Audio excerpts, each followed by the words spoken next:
দর্শক সকলকে নিয়মিত আয়োজন মোহনার ভিন্ন মাত্রায় স্বাগত জানাচ্ছি। আমরা সাম্প্রতিক নানা প্রসঙ্গের বিশ্লেষণমূলক আলোচনা শুনি। আজকের নির্ধারিত প্রসঙ্গ ডিপ স্টেট, কিচেন ক্যাবিনেট ও শেখ হাসিনার ফেরা। দর্শক, এই শিরোনামে আজকে আমরা কথা বলবো। আমাদের মাঝে অতিথি হিসেবে উপস্থিত রয়েছেন জনাব মোশাররফ আহমেদ ঠাকুর, বিএনপি নেতা। আমরা আলোচনার শেষ পর্যন্ত আপনাদের সাথে চাই, সে প্রত্যাশা রেখে শুরু করছি আজকের আয়োজন। জনাব মোশাররফ হোসেন ঠাকুর, আপনাকে স্বাগত আজকের আয়োজনে।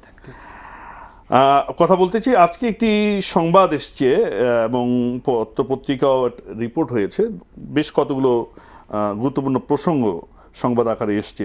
তার একটি হচ্ছে যে সাবেক পররাষ্ট্র উপদেষ্টা তৌহিদ হোসেন, তিনি আজকে একটি গণমাধ্যমে সাক্ষাৎকার দিয়েছেন। সেখানে তিনি কিছু মন্তব্য করেছেন, বিস্ফোরক মন্তব্য। তার মধ্যে হচ্ছে যেমন যে ডক্টর ইউনূসের সময়ে একটি কিচেন ক্যাবিনেট ছিল, যারা নিজেরা সিদ্ধান্ত নিত, সেই সিদ্ধান্তের ব্যাপারে তারা অবগত ছিলেন না, এবং তিনি 3 বার পদত্যাগ করার সিদ্ধান্ত নিয়েছিলেন, কিন্তু তার পদত্যাগ মেনে নেওয়া হয়নি। এবং তিনি বলেছেন যে বাংলাদেশের যে সিদ্ধান্ত ডক্টর ইউনূস নিয়েছেন, মার্কিনের সাথে যে চুক্তি করেছেন, সেটি সম্পর্কে তিনি পররাষ্ট্র মন্ত্রণালয়ের দায়িত্ব থাকার পরও তিনি সেটি জানেন না, এবং এ ধরনের তিনি প্রকাশ করেছেন। তো এটি নিয়ে আলোচনা হচ্ছে। আজকে প্রথম আলোতে একটি রিপোর্ট এসেছে যে আওয়ামী লীগের উপরে, যে আওয়ামী লীগ, রিফাইন্ড আওয়ামী লীগ, আদৌ সেটি কি হবে কি হবে না সেটা নিয়ে, সব কিছু নিয়ে একটু কথা বলতে চাই। প্রথমত হচ্ছে যে আপনার মতামত জানতে চাইবো যে এই যে ডক্টর তৌহিদ হোসেন, তিনি পররাষ্ট্র উপদেষ্টা, তিনি মন্তব্যটি করলেন, এটি আসলে কি ধরনের বাস্তবতার ইঙ্গিত দিচ্ছে? যে আসলেই কি আমাদের সেই সময় ডিপ স্টেট, এই যে কিচেন ক্যাবিনেট, এই ধরনের অদৃশ্য থেকে সিদ্ধান্তগুলো আসতো, এরকম একটা আমরা মানে পরিস্থিতির মধ্যে বাংলাদেশের রাজনীতি, রাষ্ট্র ব্যবস্থা এগুলো পড়ে গিয়েছিল কিনা? ধন্যবাদ আশরাফুল আজম ভাই, আপনার দর্শক শ্রোতা। দেখুন, আজকে ডিপ স্টেট নিয়ে দুজনের দুটো সাক্ষাৎকার আছে, দুজনের আলোচনা আছে। এর মধ্যে একজন হচ্ছেন তৌহিদ হোসেন, আরেকজন হচ্ছেন ফরহাদ মজহার। ফরহাদ মজহার বলেছেন যে আমেরিকা যদি থুতু দেয়, আপনাকে থুতু খেতে হবে, এরকম একটা পরিস্থিতির কথা বলে তিনি ডিপ স্টেটের কথা বলেছেন। এবং ফরহাদ মজহার বলেছেন যে পৃথিবীর যেসব জায়গায় রেজিম চেঞ্জ হয়, রেজিম চেঞ্জের ক্ষেত্রে আমেরিকার একটা ভূমিকা থাকে, এবং সবসময় তারা স্রোতের পক্ষেই থাকে, স্রোতের বিপক্ষে গিয়ে রেজিম চেঞ্জ করে না। একটা আর হচ্ছে তৌহিদ হোসেন যেটা বলেছেন, সেটা সবচেয়ে বেশি দুঃখজনক।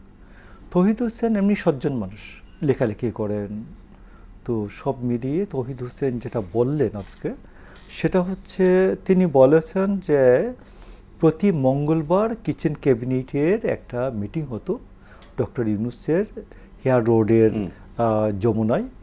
এই যমুনার ভিতরে একটা চক্রান্তের হাট বসত, যে কাশিম বাজার কুঠির মতো কিছু ষড়যন্ত্রের কথা হতো।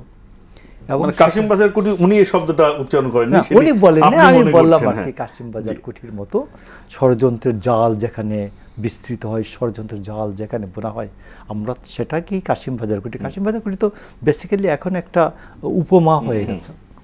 তো সেইখানে তিনি বলেছেন যে মার্কিন বাংলাদেশ চুক্তি, বাণিজ্য চুক্তি যেটা হলো, এইটার সম্বন্ধে তিনি কিছুই জানতেন না। এটা খুবই দুঃখজনক বিষয়। তো এখন আমি আপনার বলছি, শুধু তৌহিদ হোসেনের বিষয়টা একভাবে বিবেচনা করতে হবে, আবার অন্যান্য যেগুলি ডক্টর রিজওয়ানা হাসান টাসান যেগুলি আর কি গলা বাড়াচ্ছেন যাতে আবার মধু খাওয়া যায় এই সুযোগে, তৌহিদ হোসেন সেই কাতারে পড়েন কিনা এটা আপনারা জনগণ ভাববে। তো তৌহিদ হোসেন, আমার ধারণা যে তিনি অন্তত শেষ মুহূর্তে হলেও এই কাশিম বাজার কুঠি ষড়যন্ত্রের কথা গভর্নমেন্টে থাকার সময় বলা উচিত ছিল। এখন বলবেন কেন? এখন আপনি ভালো থাকবেন, এখন বলার চেষ্টা করছেন, এখন বলবেন কেন? উনি শুরুতেই বলা উচিত ছিল। তো এই ক্ষেত্রে আমি মনে করি যে তিনি এটা পার পেতে পারেন না। আমি মনে করি যে উনি আগেই এই ষড়যন্ত্রের কথা বলা উচিত ছিল, যে this cabinet is not collectively responsible, এবং এই ক্যাবিনেটের উপদেষ্টা পরিষদের কালেকটিভ রেসপন্সিবিলিটি নাই, এর মধ্যে একটা কিচেন ক্যাবিনেট আছে, এরা যারা ষড়যন্ত্রের জাল বিস্তার করছেন, এটা আগে বলা উচিত ছিল। নাম্বার একটু আমি আপনাকে বলছি যে এই মার্কিন বাংলাদেশ বাণিজ্য চুক্তির সম্পর্কে মিশ্র প্রতিক্রিয়া তো আছেই। তো তারপরে আমি মনে করি যে এই বাণিজ্য চুক্তিটি বাংলাদেশের স্বার্থের সপক্ষে যায় নাই। সব মিলিয়ে অনেক যুক্তি তো সব সব যুক্তি আছে, যুক্তির বিপক্ষে যুক্তি আছে। কেউ কেউ বলতে পারেন যে হ্যাঁ, এটা ভারতের সাথে আমাদের যে অন্যায্য চুক্তিগুলি আছে সেইটা থেকে ভালো, এইটা একটু বেশি অন্যায্য এরকম। আবার কেউ বলতে পারেন যে ভারতীয় চুক্তিগুলো বেশি অন্যায্য এরকম। তবে আমি সামগ্রিকভাবে বলি এই চুক্তিটা অন্যায্য একটা। আরেকটা হচ্ছে আপনি যেটা বলবেন সেটা হচ্ছে যে আমাদের রিফাইন্ড আওয়ামী লীগ সম্বন্ধে আমার কিছু রিফাইন্ড আওয়ামী লীগ সম্পর্কে একটু পরে আসি মাসুদ ভাই। মানে একটি বিষয় যে 24-এর যে জুলাই বা আগস্টে অভ্যুত্থানটা হলো, যে আন্দোলনটা, এটা আমরা একটা বলছি যে এটা ব্যাপক একটা বিস্তৃতি ছিল জনগণের অংশগ্রহণের দিক থেকে, গভীরতার দিক থেকে, এবং যে আকাঙ্ক্ষাটি তৈরি হলো পরবর্তী যে রাষ্ট্র ব্যবস্থার পরিবর্তন। হ্যাঁ, একেবারে আমরা আমূল পাল্টে দিব রাষ্ট্র ব্যবস্থাকে এবং জনগণের পক্ষে একটি রাষ্ট্র হবে, বাংলাদেশ পন্থার একটি রাষ্ট্র হবে। কিন্তু সেই বাংলাদেশ পন্থার রাষ্ট্রের যাকে দায়িত্ব দেওয়া হলো, মানে যাকে সামনে রেখে এটা গঠন করা হলো, পরবর্তী জুলাই সনদ, নানা রকম আয়োজনগুলো হলো, তিনি এই যে কিচেন ক্যাবিনেট নিয়ে বসে বৈঠক করছেন, যারা তারই ক্যাবিনেটের অন্যরা জানেন না, এবং এটি তাহলে মানে এটা কেন, এই কিচেন ক্যাবিনেটের কেন প্রয়োজন হলো? মানে তারা আসলে কাদের স্বার্থ নিয়ে তাদের আলাদা করে আপনি যেটা বললেন যে এই কুঠিতে বসতে হলো, মানে এটা আপনি ধারণা করুন যে ডক্টর ইউনূসের যে চেহারা, ডক্টর ইউনূসের যে বক্তব্য, এই লোকটা চক্রান্ত ষড়যন্ত্র করতে পারেন আমরা কি ভেবেছিলাম? বাংলাদেশের বিরুদ্ধে এরকম চক্রান্ত কেউ কেউ কিন্তু ভেবেছিল, মানে কেউ কেউ বলেছিল যে তার সম্পর্কে আস্থা নেই এবং তিনি আসলে প্রো বাংলাদেশ নন, আমি এই কথা। এবং শেখ হাসিনা তো প্রকাশ্যেই ডক্টর ইউনূসকে সেই সময়ে তার আমলে সমালোচনা করেছেন। আমি যখন 2024-এর নভেম্বর মাসে আমি যখন দেখলাম যে ডক্টর ইউনূস হাসান আরিফ একজন অভিজ্ঞ মানুষ, তাকে সরিয়ে এলজিআরডি মিনিস্ট্রির দায়িত্ব দিলেন আসিফ মোহাম্মদ সজীব ভুঁইয়াকে, এবং আমাদের হাসান আরিফ সুপ্রিম কোর্টের বারে একদিন গেলেন এবং তাকে যখন জিজ্ঞেস করলেন তার জুনিয়ররা, তার সিনিয়র কেউ ছিলেন না সবাই, তো তাকে জিজ্ঞেস করলেন যে আপনি এলজিআরডি মিনিস্ট্রি থেকে আপনাকে সরিয়ে দিল কেন? তো উনি বললেন আমাকে 1000 কোটি টাকা টার্গেট দেওয়া হচ্ছে, আমি তো 1000 কোটি টাকা দিতে পারবো না। আমি 2-4 কোটি টাকা না হয় জোগাড় যন্ত্র করে দিতে পারি বন্ধু বান্ধব বা কেউ পরিচিত জনের কাছ থেকে, কিন্তু 1000 কোটি টাকা তো দিতে পারবো না। মানে ডক্টর ইউনূস টার্গেট দিয়েছিলেন যে তার এই বাচ্চাদের পার্টির জন্য, মানে এই ন্যাশনাল চিলড্রেন পার্টির জন্য 1000 কোটি টাকা নিয়োগকর্তা যারা ছিলেন তাদেরকে। তো তখন থেকে আমি বলতে শুরু করেছি যে ডক্টর ইউনূস এবং ইউনূসের আশপাশে যে লোকগুলো আছে এরা দেখতে ভদ্রলোক, বাট এরা মানুষ ভালো না। এটা নিয়ে আমাদের অনেক বিজ্ঞজনদের সাথে খুব তর্ক বিতর্ক হচ্ছে, অনেকে উষ্মা প্রকাশ করেছেন, কেন আপনি এই কথাটা বলছেন, গভর্নমেন্টের বয়স 6 মাস হয় নাই। তো আমি বলছি টের পাবেন, তো পরে তো আস্তে আস্তে টের পাওয়া গেছে। এবং এই যে ডক্টর ইউনূস যে এই যে আমাদের আন্দোলনের সন্তানদেরকে যে এইরকম একটা রাস্তায় ঠেলে দিলেন, আমি আপনার বলি 69-এর আপনি মনে করে দেখুন, 69-এর যারা আন্দোলনের নেতা তুফাইল আহমেদ থেকে আরম্ভ করে একবার রাশেদ খান মেনন পর্যন্ত, এরা প্রায় 45 বছর 50 বছর বাংলাদেশের রাজনীতিতে বিরাজমান ছিলেন। তো এই ছেলেগুলোকে টাকার লোভের মধ্যে ফেলে দিলেন, টাকার মধ্যে ফেলে দিলেন, ঘুষ খাওয়ার মধ্যে ফেলে দিলেন, মবের মধ্যে মব উস্কে দিলেন ডক্টর ইউনূস। এবং ডক্টর ইউনূস নিজে মব উস্কে দিলেন কিভাবে? এই সচিবালয়ে আওয়ামী দূষর আছে, দেখো তোমার গ্রামে নাই, তোমাদের শক্তি নাই, তোমাদের তেজ নাই, এই বলে তিনি গ্রাম পর্যন্ত এই মবটা উস্কে দিলেন। এবং বেসিক্যালি অন্যান্য ছেলে মেয়েদেরকে দোষ দিয়ে লাভ কি, ডক্টর ইউনূস নিজে হচ্ছেন মব স্টার। তো এই জন্য ডক্টর ইউনূস এই যে মব স্টারগিরি করে যে কাজটা করলেন বাংলাদেশের জন্য, আমাদের একটা প্রজন্মকে তিনি ধ্বংস করে দিয়ে গেলেন। আমরা এই প্রজন্মের কাছ থেকে প্রায় আগামী 40, 45, 50 বছর নেতৃত্ব পাওয়ার কথা ছিল। তো এই জন্য আমি আপনাকে বলছি যে একটা প্রজন্মকে উনি ধ্বংস করেছেন, নিশ্চয়ই এটাকে ক্ষমা করবে না কেউ। আরেকটা হচ্ছে ডক্টর ইউনূস আমাদের যে ধ্বংসগুলি করেছেন এক একটা জায়গায়, আপনি দেখবেন যে আপনি আজকে এই যে শিশুরা যে মারা যাচ্ছে আমরা যে সেটি। আলোচনা করলাম, এই যে শিশুরা আজকেও 12 জন 17 জন মারা 17 গেছে। জন মারা গেছে। এবং কেউ কেউ বলছেন যে এই যে ঈদের আনন্দযাত্রার যে জনসমাগম, এতে যে আমাদের প্রতিরোধ ওয়াল এটা আরও ভেঙে পড়তে পারে, বড়রাও হাম আক্রান্ত হতে পারেন, শিশুরা তো আক্রান্ত হতে পারেনি, এবং যাদের ডায়াবেটিস আছে, যাদের উচ্চ রক্তচাপ আছে এবং গর্ভবতী মা বিশেষ করে, এরা খুবই ঝুঁকিতে আছে।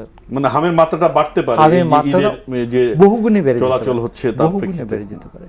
তো এই যে ঝুঁকিতে ফেলে গেলেন, এটার নাম হচ্ছে ডক্টর ইউনূস এবং তার প্রিয় বান্ধবী। মৌসুম ভাই, একটা বিষয়, একটি ডক্টর ইউনূসের একটি বিবৃতি নিয়ে আলোচনা হচ্ছে সোশ্যাল মিডিয়া, আপনি নিশ্চয়ই লক্ষ্য করেছেন যে চীনে খনি শ্রমিকদের মৃত্যুবরণ হয়েছে, মৃত্যু ঘটেছে দুর্ঘটনায়।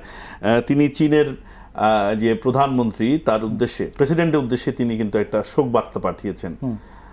কিন্তু বাংলাদেশে তারই সিদ্ধান্তের কারণে এই যে 550 শিশু মৃত্যুবরণ করলো, প্রতিদিনই 12 জন, 15 জন, 18 জন করে মরছে, আমরা কিন্তু তার কোনো বক্তব্য বা শোক পাইনি। এটি কিভাবে? আমি তো আপনাকে বলি যে আমি গভর্নমেন্টকে খুব অনুরোধ জানাবো যে ফর রেকর্ড আজ থেকে 10 বছর পরে এই ডক্টর ইউনূসের সমর্থকরা বলবে যে বিএনপির আমলে 550 শিশু হামে মারা গিয়েছিল, তারা নির্বিকার ছিলেন তারেক রহমানের সরকার।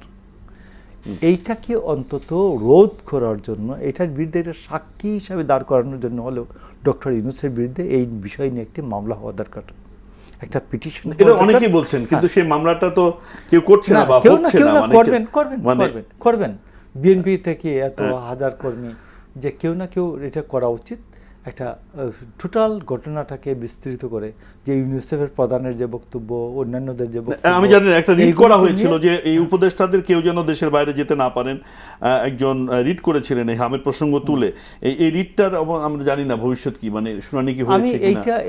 এইটা রিটের ম্যাটারের মধ্যে পড়ে কিনা, বাট এইটা নিয়ে একটা স্পেসিফিক মামলা হইতে পারে যে তার কার্য অবহেলা, দায়িত্ব অবহেলার জন্য।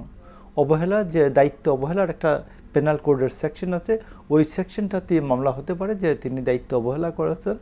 আমি ঘুষ বা কমিশন বাণিজ্যের কথা নাই বললাম, কমিশন বাণিজ্যের কথা আসতে পারে, কারণ তিনি এখানে 75 to 80% ইউনিসেফ বহন করে আর 20 to 25% আমরা বহন করি। তো এটাকে বাদ দিয়ে কেন তিনি বলবেন যে এটা প্রকিউরমেন্ট টোটালটা আমরাই করব?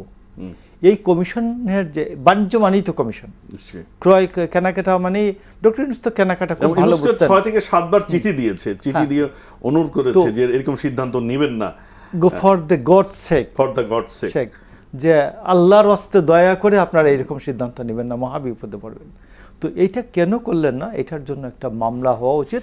এবং ডক্টর ইউনূস এবং নূরজাহান বেগম, আমাদের ডক্টর ইউনূসের দীর্ঘকাল খেদমতে যিনি আছেন, প্রায় 30 বছরের বেশি, এই ডক্টর নূরজাহান বেগমকে এই প্রসিকিউট করে একটি মামলা হতে পারে, এবং মামলাটা ভবিষ্যতে ডকুমেন্ট হিসাবে থাকবে যে তারেক রহমানের গভর্নমেন্টের অবহেলার কারণে নয়, এটা ডক্টর ইউনূসের অবহেলার কারণে এই ঘটনাটি হয়েছে। এবং আপনি জানেন যে আজকে যে শিশুটির টিকা পাচ্ছে, 80% শিশু টিকার আওতায় আসছে, শিশুটির টিকা পাওয়ার পরে 15 দিন থেকে 30 ডেজ লাগে অ্যান্টিবডি তৈরি হতে বা তার প্রতিরোধ ক্ষমতা তৈরি হতে। তো এই জন্য আমার বাচ্চাটা যে টিকা পাওয়া মাত্রই তো তার কাজ হয় না, বাচ্চাটা টিকা পাওয়া মাত্রই তো তার প্রতিরোধ ক্ষমতা তৈরি হয় না, প্রতিরোধ ক্ষমতা তৈরি হতে লাগে 15 দিন থেকে 30 দিন। তো এই জন্য আমি মনে করি যে এই ভয়াবহ যে আমরা যে অবস্থায় পড়লাম, এই ভয়াবহ অবস্থায় আমার মনে হয় না একটা যুদ্ধেও 550 শিশু মারা যায়। তো এই জন্য মনে আছে আমাদের ভ্যাকসিনেশনে বাংলাদেশে অনেক কিছু হয়তো অপ্রাপ্তি ছিল বা অনেক সংকট ছিল, কিন্তু ভ্যাকসিনেশনে বাংলাদেশ কিন্তু গোটা বিশ্বব্যাপী সমাদৃত ছিল। আমি আপনাকে বলি, এবং এটি তো আসলে কেবল আওয়ামী লীগ সরকারের কর্মসূচি ছিল না, তার অনেক আগে থেকে প্রেসিডেন্ট জিয়া রহমানের থেকেই খালেদা জিয়া, আবার শেখ হাসিনা, সেই জায়গায় যে এই পরিণতি দেখতে হবে আমাদের খুব, মানে 18 মাসের একজনের শাসনে, সেটা আমরা আপনি মনে করে দেখেন, আমরা 70-এর দশকের কথা বলছি, 70-এর দশকের শুরুতে আমরা বহু আমাদের ছোট স্কুল, প্রাইমারি স্কুলের বন্ধুদেরকে, হাই স্কুলের ক্লাস 6-এর বন্ধুদেরকে 74 সালের আগে এই সময়টাতে শুনতাম অনেকের গুটি বসন্ত আছে, একবারে পুরো পাড়া স্তব্ধ হয়ে যেত, কেউ ওই বাড়ির আশপাশ দিয়ে যাইতো না, যে ওই তখন তো টিউবওয়েল এত ছিল না, তো যে এই গুটি বসন্তের ওই যে আক্রান্ত শিশুর বা বড় মানুষের যার হয়তো ওর বাড়ির সামনের পুকুরেই কেউ যাইতো না, ওই পুকুরে কাপড় চোপড় ধুয়ে, কলেরা হলে আপনি মনে আছে স্তব্ধ হয়ে যেত পুরো গ্রাম। তো এই জায়গা থেকে বাংলাদেশ কোথায় উঠে আসলো, যে এবং শিশু মৃত্যুর হার কিন্তু অনেক কমে গেছে, মাতৃমৃত্যুর হার কমেছে, যে কারণে আমাদের যে আমাদেরকে বলা হতো গড় আয়ু এখন আমাদের কিন্তু পৃথিবীর গড় আয়ুর চেয়ে আরো বেশি, যে বলা হয় ভ্যাকসিন হিরো, আমাদেরকে বলা হতো ভ্যাকসিন হিরো। তো ভ্যাকসিন হিরো থেকে আমরা ভ্যাকসিন জিরোতে চলে আসলাম।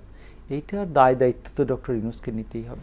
এটা তো রাজনৈতিক সিদ্ধান্ত কিনা যে ডক্টর ইউনূসের বিরুদ্ধে যে মামলা করার ক্ষেত্রে সেক্ষেত্রে বিএনপি এতটা সাহস অথবা সদিচ্ছার পরিচয় দিবে কিনা। মোশাররফ ভাই, আপনি একটু বলতেই চাই, এই ডক্টর ইউনূসের পিছনে কিন্তু বিএনপি তো ভরসা করেছিল সকল কিছুতে, এবং আমাদের মনে আছে, আপনি একটু বলেই স্মরণ করে দিই আপনাকে, যে এই ডক্টর ইউনূসের মাঝি কিন্তু বিএনপির মহাসচিব সেই সময়ের, তিনি কিন্তু জিয়াউর রহমানের এক ধরনের আদর্শের প্রতিচ্ছবিও দেখেছিলেন। আমি আপনাকে বলি, পলিটিক্যাল রেটরিক বলে একটি কথা আছে, মেটাফর। পলিটিক্যাল রেটরিকে অনেক সময় আমি আপনাকে বলছি যে আমাদের রাজনৈতিক নেতৃবৃন্দ অনেক সময়ই পজিটিভ বিষয়েও কম পলিটিক্যাল রেটরিক ইউজ করেন, নেগেটিভ বিষয়ে তো বলেন। আপনার মনে আছে রাশেদ খান মেনন একবার বলছে, সরি, হাসানুল হক একবার বলছিলেন, আমাদের এই কয়জন না হলো ফে করে রাস্তায় ঘুরতো, আওয়ামী লীগের উদ্দেশ্যে বলছিলেন। তো পরে যখন বললেন যে এটা একটা মেটাফর, এটা ইটস এ পলিটিক্যাল রেটরিক, এই রকম। তো আমি আপনার বলি যে আমাদের আমাদের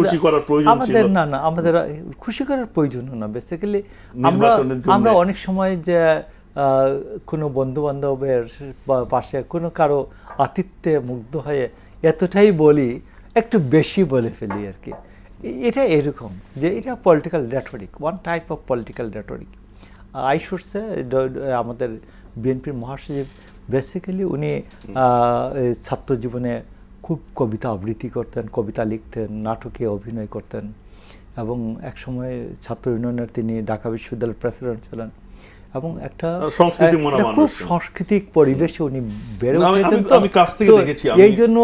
এই জন্য হয়তো একটা ইয়েতে আর কি মুগ্ধ হয়ে উনি বলে ফেলেছেন এটা, বাট আমি মনে করি না যে এটা পার্টির ডিসিশনের সাথে, উনি পার্টির কোন ডিসিশন দিয়েছেন। কিন্তু সবচেয়ে আপনি যেটা বলছেন যে আসলে তার বিরুদ্ধে ব্যবস্থা নিলে বা অন্তত একটা মামলা হওয়া উচিত, অনেকে বলছেন অন্তত ডকুমেন্টেশনের জন্য আসবো। কিন্তু ওই যে একটি মন্তব্য চাইলাম যে ডক্টর ইউনূস কিন্তু চীনের প্রেসিডেন্টকে চিঠি লিখেছেন, এটা সম্পর্কে একটু মন্তব্য দেখুন।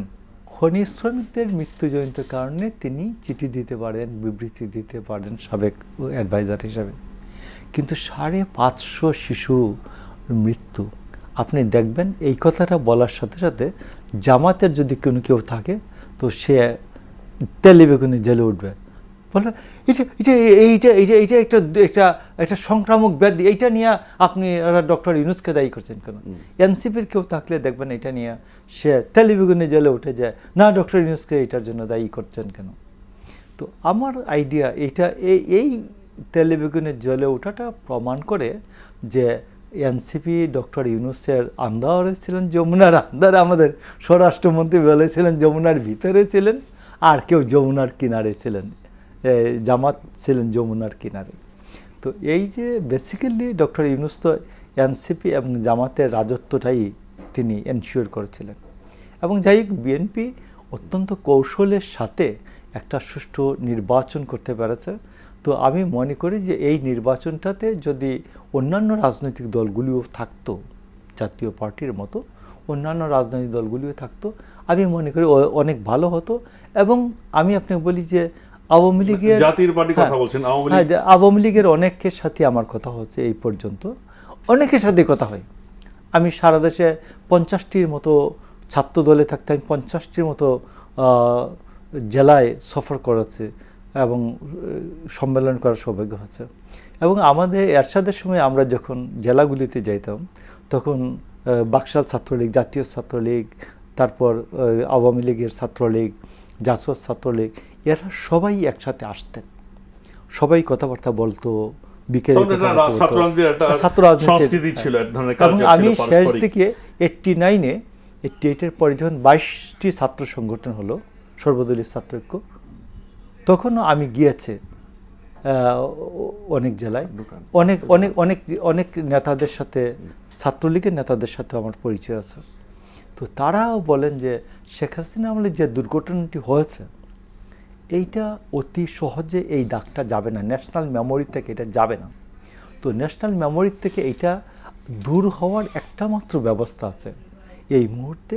যারা শেখ হাসিনার একটা কিচেন ক্যাবিনেট ছিল, শেখ হাসিনার এই কিচেন ক্যাবিনেটের মধ্যে যারা ছিলেন, অন্তত এই লোকগুলিকে বাদ দিয়া যারা 3 পুরুষের রাজনৈতিক দল আওয়ামী লীগ, যারা মানে সেটাই কি রিফাইন্ড আওয়ামী লীগ, না, যারা নির্দোষ, যারা এইরকম খুন খারাপিতে ছিলেন না, এরা সবাইকেই তো স্বাভাবিক জনজীবনে। আমরা একটু বিরতিতে যাব, শুনবো আপনার কথা রিফাইন্ড আওয়ামী লীগ এবং শেখ হাসিনার ফেরা নিয়ে আমরা কথা বলবো। ছোট্ট একটা বিরতিতে যেতে চাই দর্শক, যাচ্ছি বিরতিতে, আমাদের সাথে থাকুন। দর্শক, আপনারা দেখছিলেন ভিন্ন মাত্রা। বিরতির পর সকলকে আবারও স্বাগত জানাচ্ছি। আলোচনার এই ফাঁকে যুক্ত হয়েছেন ডক্টর মঞ্জুর চৌধুরী, রাজনীতি বিশ্লেষক। আমরা তার কাছে যেতে চাই। মঞ্জুর চৌধুরী, আপনাকে স্বাগত। আমরা আলোচনা করছিলাম যে kitchen cabinet, deep state, Sheikh হাসিনার ফেরা নিয়ে। এই প্রশ্নটা করতে চাই যে শেখ হাসিনা মাথা উঁচু করে ফিরবেন, তিনি একটি সাক্ষাৎকারে দিয়েছেন। এরপর থেকে যোগাযোগ মাধ্যমে নানা আলোচনা হচ্ছে। হ্যাঁ, অনেকেই বলছেন যে হ্যাঁ, তাকে স্বাগত জানানো উচিত বিচারিক প্রক্রিয়ায়।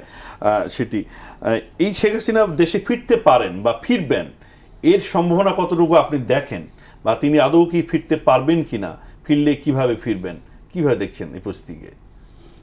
যে পরিস্থিতি, যে আইনি যে ব্যবস্থা তার বিরুদ্ধে নেওয়া হয়েছে, এবং যদি আপনি ভূ রাজনৈতিক বিষয়টা একটু বিবেচনা নেন, তাহলে শেখ হাসিনার এই মুহূর্তে বা সাম্প্রতিক সময় এদেশে ফেরার সম্ভাবনা নাই বললেই চলে।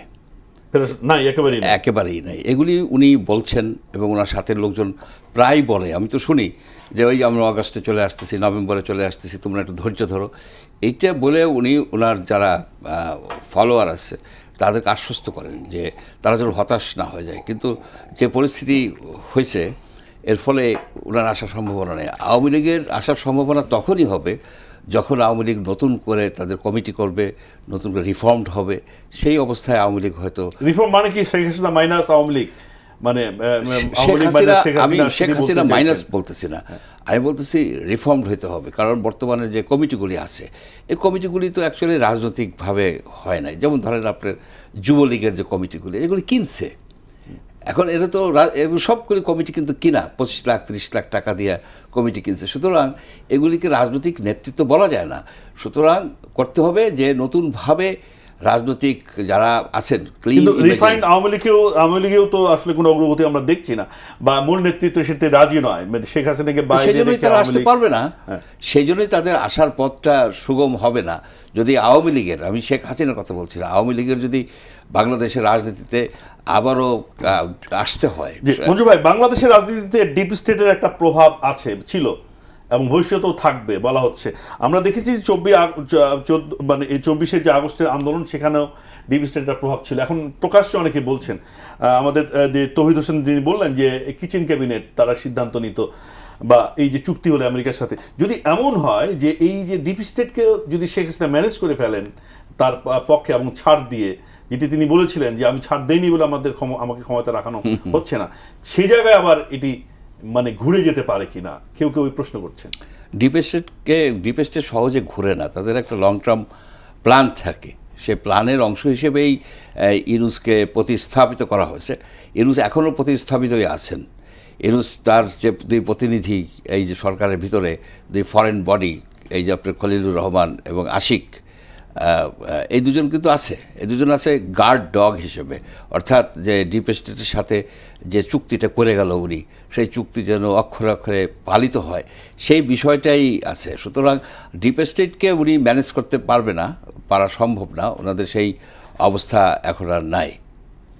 জি, ধন্যবাদ মোশাররফ আহমেদ ভাই, আপনার কাছে একই প্রশ্ন, মানে যদি ম্যানেজ করা যায় ডিপ স্টেট, যদি বাংলাদেশের রাজনীতিতে ডিপ স্টেট একটা নিয়ন্ত্রক হয়, তাহলে আজকে ফরদ মাহাজার যেটি বলছেন যে আমেরিকার থুতু খেতে হবে হচ্ছে প্রয়োজনে, তাহলে যে থুতু যে খাবে তাকেই তো আমেরিকা রাখবে, মানে ব্যাপারটা এত আমি সরলীকরণ করে হয়তো বললাম, মানে এত সরলীকরণ না, বিষয়টি হচ্ছে একটা ন্যাশনাল মেমোরি আছে, যেন আমাদের মাথার থেকে যখন মুক্তিযুদ্ধ যায় না, আমাদের মাথার থেকে 90 যায় না, ঠিক তেমনি 24-এ যে ঘটনাটি ঘটেছে, শেখ হাসিনা এইটা ডিপ স্টেট কখনোই স্রোতের, মঞ্জু ভাই হয়তো আমার সাথে একমত হবেন, ডিপ স্টেট কখনোই স্রোতের বিপরীতে যায় না। হ্যাঁ, এটা হচ্ছে একটা অঙ্ক, সাধারণ থেকে ম্যানিপুলেশন করে, স্রোতের পক্ষ থেকে সে ম্যানিপুলেট করে, স্রোতের পক্ষ থেকে। তো টোটালি যদি আপনি দেখেন, শেখ হাসিনা আসার কখন কোনো কথা হলেই এখন যে একটু বিভাজন আছে, বিএনপি, জামাত, এনসিপি, মুসলিম লীগ, আদার্স যা আছে সব একসাথে হয়ে যাবে শেখ হাসিনা আসতে গেলে। আপনি 75-এর পরে শেখ মুজিবের পট পরিবর্তনের পর আওয়ামী লীগ যে ঘুরে দাঁড়ালো কিভাবে দেখেন, যদি জেল হত্যা না হতো আওয়ামী লীগ আরও ঘুরে দাঁড়াতে আরও 5 বছর বেশি লাগতো। জেল হত্যা হওয়ার কারণে জহুরা, তাজউদ্দিন এরা দাঁড়ালেন, শুধুমাত্র তাজউদ্দিন কি অপরাধ করেছিল জেলখানায় তাকে কেন মারা হলো, কেন মারা হলো, এই কেঁদে কেঁদে একজন মহিলা, জাস্ট একজন মহিলা শুধু কাঁদলেন, কান্নার উপর আওয়ামী লীগ দাঁড়ালো। এরপরে মালেক, রাজ্জাক এরা আসলেন পেছন থেকে, সামনে কিন্তু কেউ নাই, সাজেদা চৌধুরী এবং এরা, এই যে জোহরা, তাজউদ্দিন এরা হলো আওয়ামী লীগ দাঁড় করালো। তো আজকে শেখ হাসিনার এত লোক মারার পরে এই সবগুলো লোক কিভাবে মরছে, কেন মরছে, এটা পরের প্রশ্ন। শেখ হাসিনার নেতৃত্বে এই লোকগুলি মারা গেছে, এগুলি মারা হয়েছে। তো এইটাকে আপনি মুছে দিবেন কিভাবে? মুছে দেওয়ার একটা রাস্তা আমি আছে বলতে পারি, শেখ হাসিনা কেউ দাঁড়াইয়া বলতে হবে শেখ হাসিনা মাইনাস, শেখ হাসিনার ভাগনা শেখ পরশ মাইনাস, শেখ হাসিনার ভাই শেখ সেলিম মাইনাস, ওই 14 গোষ্ঠী মাইনাস।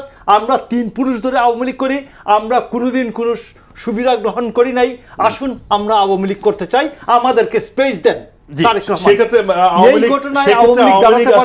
ভেঙে যাবে কিনা, মানে খণ্ড বিখণ্ড হয়ে যাবে, খণ্ড বিখণ্ড না হলে শেখ হাসিনা যদি আওয়ামী লীগের ভালো চান, আজকে এই যে ধরেন কামাল মজুমদার যদি 497 ধরেন আপনি সিআরপিসির, তাহলে আপনি উনি জামিন পায়।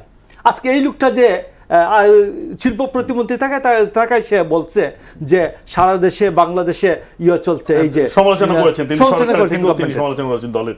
তো এই জন্য আমি আজকে বলছি, এই যে লোকগুলিকে উনি ফেলে গেলেন বিপদে, আর নিজের আত্মীয় স্বজনকে পালানোর সুযোগ করে দিলেন, এইটাকে আপনি কিভাবে বিশ্লেষণ করবেন? দ্যাটস ওয়াই শেখ হাসিনা ছাড়া, শেখ পরিবার ছাড়া যদি একটি আওয়ামী লীগের কথা কেউ প্রপোজ করতে পারে দাঁড়াইয়া বাংলাদেশে, সেইটা আওয়ামী লীগ হতে পারে।